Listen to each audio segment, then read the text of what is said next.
এবার ছোটদের কোচ গম্ভীর, ইংল্যান্ডে যাচ্ছেন এ দলের সঙ্গে, লক্ষ্য শক্তিশালী রিজার্ভ বেঞ্চ তৈরি। আইসিসি চ্যাম্পিয়ন্স ট্রফি জয় অতীত, ভারতীয় দলের কোচ গৌতম গম্ভীরের টার্গেট এখন থেকেই ইংল্যান্ডের বিরুদ্ধে টেস্ট সিরিজ।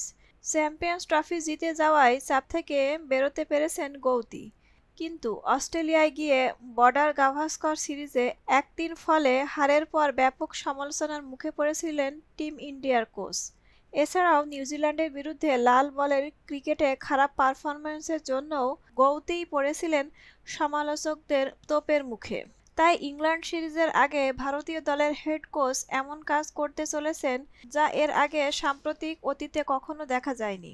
ইংল্যান্ড সিরিজের প্রস্তুতিতে গৌতম গম্ভীর ভারতীয় দল সে দেশে যাওয়ায় অনেক আগেই সেখানে পৌঁছে যাবেন। টাইম অফ ইন্ডিয়া রিপোর্ট অনুযায়ী তিনি ঠিক করেছেন ভারতীয় এ দলের সঙ্গে ইংল্যান্ডে যাবেন। প্রসঙ্গত ২০ জুন শুরু ভারত ইংল্যান্ড ৫ ম্যাচের টেস্ট সিরিজ। জানা যাচ্ছে ভারতীয় এ দলের কোনো স্থায়ী কোচ না থাকায় গৌতম গম্ভীর নিজেই ঠিক করেছেন সিনিয়র দলের পাশাপাশি ইংল্যান্ড সিরিজে এ দলের সঙ্গে যাবেন। তবে সেখানে তিনি অবজার্ভ হিসেবে যাবেন না অন্য কোনো ভূমিকায় দেখা যাবে গৌতীকে তা এখনও জানা যায়নি।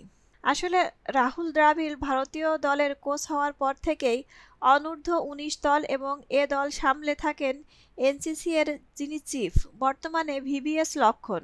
তবে বিদেশে সিরিজের ক্ষেত্রে আগে থেকেই প্রস্তুতি যেমন দরকার তেমনি দলের সঙ্গে ওতপ্রোতভাবে জড়িত কোচ থাকলেও ভালো হয়, তাই গম্ভীর যাচ্ছেন বলে মনে করা হচ্ছে।